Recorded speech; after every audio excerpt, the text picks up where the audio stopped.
नमस्ते दोस्तों। आज हम लोग अक्सर लिखने में गलतियाँ करते हैं, बच्चे भी हिंदी लिखने में गलतियाँ करते हैं।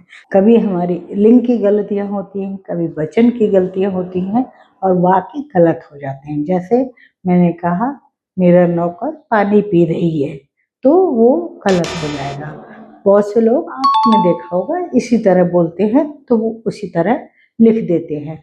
तो मैं आपका टेस्ट करके बताती हूँ, मैं आपको रिहर्सल अभ्यास कराती हूँ कि कैसे हमें उन शब्दों को सही प्रयोग में लाना है। सेंटेंस में आपको लिख के दूंगी, साथ में आपको आंसर बताऊंगी कि कौन से में कौन सा भरा जाएगा। ठीक है, तो पहले शुरू करते हैं। पहला वाक्य है अनेक कबूतर उड़। दूसरा है कबूतर उड़, इसके आगे रहा है रहे हैं, कौन सा सही है? अनेक कबूतर उड़ रहे हैं, कबूतर उड़ रहा है। तो देखिए, एक कबूतर की बात है, रहा है, जबकि बोलने में बहुत से लोग गलत करते हैं। कबूतर उड़ रही है, कबूतर उड़ रहे हैं, एक के लिए भी बात करेंगे तो वो गलत हो जाता है। तो आपको लिंग और वचन दोनों का ध्यान रखना है। अगला देखिए, सीता आम खा, मनोज आम खा रहा है रही है, कौन सा कहाँ लगेगा?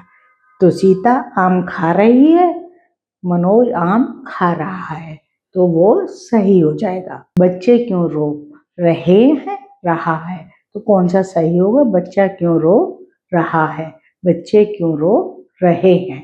इसमें आप इस तरह आप अक्सर देखा होगा, बोलने में गलती करते हैं और लिखने में भी गलती कर देते हैं। इसको ध्यान रखना है लिंग और वचन का, ताकि हिंदी में आपका वाक्य सही बने, आपके बच्चों का भी वाक्य सही बने। अध्यापक कक्षा में, आज रोहन कक्षा में पढ़ा रहे हैं पढ़ा रहा है, तो अध्यापक कक्षा में पढ़ा रहे हैं, आज रोहन कक्षा में पढ़ा रहा है। तो देखिए, आप वचन अध्यापक पढ़ा रहे होगा, क्योंकि पढ़ा रहा है गलत हो जाएगा, क्योंकि अब बड़ों के लिए हम बहुवचन का प्रयोग करते हैं, एक वचन का नहीं करते। अध्यापक कक्षा में पढ़ा रहे हैं, रोहन कक्षा में पढ़ा रहा है, क्योंकि हम एक व्यक्ति की बात कर रहे हैं। इस तरीके से आपको ध्यान रखना है कि आपके वचन और लिंग के अनुसार वाक्य सही बने। देखते रहिए लॉजिक तक। इसको सब्सक्राइब करना हरगिज मत भूलिएगा। फिर मिलेंगे, बाय।